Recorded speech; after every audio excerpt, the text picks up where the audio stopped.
The name is Penland, Ralph Penland. You write with a pen, we live on land. You'll never forget it that way. And what are we doing here today?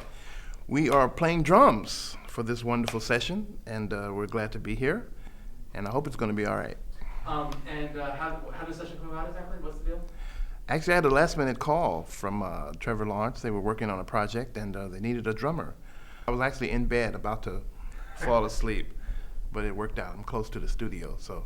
You told me before, when you were 9, you said you knew that the drums were going to be the instrument you played. How at 9 could you know that? What happened at 9 that made you realize you wanted to do this? It just really felt good, and I could really see that something could possibly happen, playing the drums, and so I really felt a kinship with it. I felt I could work with that. And why do you like the drums as opposed to the other instruments? That's a good question. I have to think about that. I just really related to beats and rhythms, and at that early age, I met some other young drummers who were playing, and I could pick it up pretty quick. So my ability to pick up things I had never done before, or pick up licks, that kind of helped me decide, hey, I can do this. What is it that makes a drummer better than another drummer? What is it, the skills that you need to have? Well, just if you're able to play what's required. Mm-hmm. I would say it's the basic comment, but it's all kinds of drummers, all kinds of music. So it just depends on how you can apply yourself to what it is. And when you say there's all kinds of drummers, what do you mean, like different styles or something? Yeah, different styles, different applications. You could be a rock drummer or a jazz drummer, classical. Mm-hmm. So if you're able to do those various genres good, people will kind of take notice of you and you'll get called. And what about you? What's your favorite genre, or what specialties do you have? Jazz has been the most challenging for me because jazz is such a responsive music. The improvisation of it. Sometimes it's so spontaneous. Because you do something, like if you're singing a song, row, row, row your boat, but then you take that and then you expand upon it. So the improvisation of jazz has really been exciting for me because you can do so much with it. And it seems like jazz drummers are able to apply themselves to other musics. It's easy to play, say, a rock beat, but it's very hard to play intricate jazz rhythms. So if you could play the intricate stuff, then you can certainly pull back and play the easier rhythms. So tell me, how does improvisation work? So you guys are playing. How do you guys communicate during a song? How do you know that it's going in one direction? Well, we all have to know the basic song, and I just said earlier about row, row, row your boat. Everybody knows that song. Right. So if you keep singing it, then all of a sudden perhaps you could sing it in a different rhythm. You could sing it slower. You could sing it behind the beat. You could sing it faster because everyone knows where it is. Or know the song. It's just da, da, da, da, da. But if you start to play with the rhythm and with certain things with that becomes the improvisation. You're kind of playing with it. You're creating something else other than just a straight row, row, row your boat. And so you guys have 4 guys or 3 guys, let's say, and Mm-hmm. does it ever happen that everybody tries to go in a different direction at once? Or who's the ones in charge of sending it? Well, we can go in different directions, but there is kind of an unspoken thing that's happening there, just like a recipe, or if you have a soup or a gumbo, you know what you're going to put in there. So there are basic ingredients, basic things we have to do, basic time that we have to have. We're all patting our foot or something. You're hearing your favorite dance groove. Everybody has a certain time, so we know that time, and that's in our head, and we kind of lock it in, and then we can kind of expand it. So that's when we go away from the regular time. And same thing with improvisation. You're just starting to open it up, creating. And who would start that though? Is it some particular instrument's job to start going away from the regular time, or how do you know when it's going to happen? Well, we all would know. We all would, because that's just the nature of the music. That's the nature of jazz. Once you have your basics, once you have your ingredients, your flavor, your soups, then you can start adding things to it. Right. So you'll just do a little something, and then somebody else will hear it, and they'll do a little something. Yeah. But it's not necessarily that same thing. They'll hear what you're playing, and they may complement it. Like if you're having a conversation, 2 people don't always talk at the same time. You talk, then I talk, or someone's talking, the other guy, oh yeah, yeah, okay. That's what jazz is. It's a call and response. Okay. Mm-hmm. And anyone can do the call, and anyone can do the response. Sure. Okay. Sure. All right. Okay. So so back to what you're saying though about how that makes jazz different than other genres. You're saying. I would think so, yeah, because usually like in classical music, you're playing exactly what's written, and it doesn't change, for hundreds of years. If you're going to play a piece by, Bach or Chopin, you're going to play that, and you're going to play it bar by bar, and you try to get it correct, but that's what it is. It's exactly what's written. And jazz is, you have something written, but then you have the wherewithal to expand on that. Now you play what's written, and then you open on it. You start having a conversation. You start creating, like a painter. You start adding colors and things to it.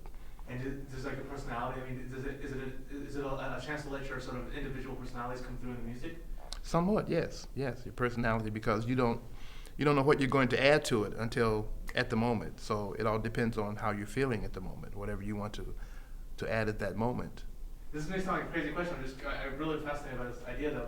If you listen, let's say I give you if you listen to like some guy's music who's a jazz player and he's improvising whatever, and you listen to like tons and tons of songs, do you feel like you like would get to know his personality from the songs? I mean, is there like a relationship? Do you like, oh, you know what, I know that. Oh sure, yeah. Oh sure. And that's the beauty of records, because all these musicians are making records, and the more records you make, you say, oh, okay, that's the Beatles. Oh, okay, that's Sting. Okay, oh, no, that's Miles Davis. So the more they play and record, the more you come to identify with the sound of who it is. How long have you been playing the drums? Many years, more than 30, I would say at least.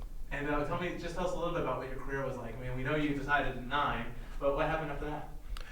I went through the regular, schools, high school and junior high, and studied with the local band teachers. And during the different parts of the season, you would have your high school marching band, or you would have your classical concert periods.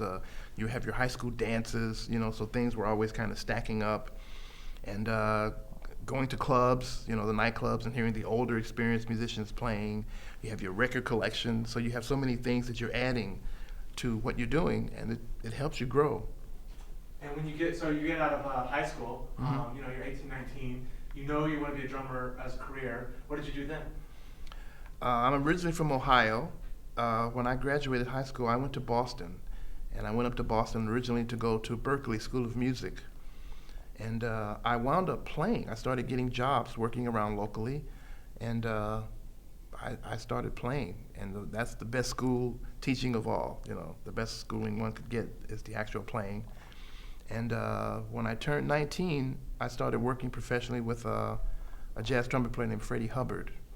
And from that, it just led to working with a lot of different types of people, singers like Sarah Vaughan and Joe Williams and Ahmad Jamal. I mean, it's a big list of people. Herbie Hancock. I started playing different genres of music. I was playing some Motown music, played with Marvin Gaye and everything. Carlos Santana. I worked with Frank Sinatra, so I'm playing in a big band with a suit and, reading the charts, and it's been a great run. What and like, do you have drummers that big influences in your life? Yes, and especially in the jazz field because of the improvisation and the fact that they have so much knowledge and technique. I can name you drummers like Elvin Jones and Max Roach and Tony Williams, Art Blakey, guys that everyone would have heard of like Buddy Rich. I found out that the guy with the Rolling Stones, Charlie Watts, is a great jazz admirer. He goes to everything that's happening, jazz concerts. Oh, that's cool. What's the so in a quartet or something? What's the job of the drummer? Does he have a particular sort of role in the creation of songs and playing the songs? Well, hopefully it's to keep good time. You want to make sure you can keep some good time, and you're kind of listening, and you do your interaction and your rapport with the other guys, and you want to make the music go somewhere. Sometimes if you're playing a ballad, then you want to make sure you're playing nice and soft. But if you're playing something with some energy, you want to make sure you contribute. So that force of, okay, here we're going somewhere. So it's a great responsibility, but also great fun. When do you have you've had a long career playing the drums. I'm sure that you've had a lot of really interesting and fascinating moments. Are there some in your career when you think back that you're some of the greatest nights you had drumming, or any greatest memories you have about events that may have happened to you or people that you've met? Well, I like to say I have a lot of stories, and the stories are quite long. There's always experiences, but all the stories and the experiences are great. Just one story. I was in Europe playing, and Tony Williams, the drummer, called me and asked if he could borrow my set for a concert. And so I said, sure. And that evening he played this concert, and he was playing the drums with so much intensity that the bass pedal on the bass drum shot up in the air like a rocket, and so you saw all of these heads, European heads, go up like this, and it hit the floor. So now he's playing, and now he's at a handicap because he can't use his bass drum, and no one was doing anything. And I was in the back listening, so I ran down the aisle and went around and hopped on the stage and put the pedal on, so he could, have use of all of his facilities of the drums. And he never stopped his intensity. So I've got my head leaning on the drums, fixing it, and he's boom, boom, boom, boom, boom, boom. But I understood it. I knew what was happening. So I did it real fast, and got out of there.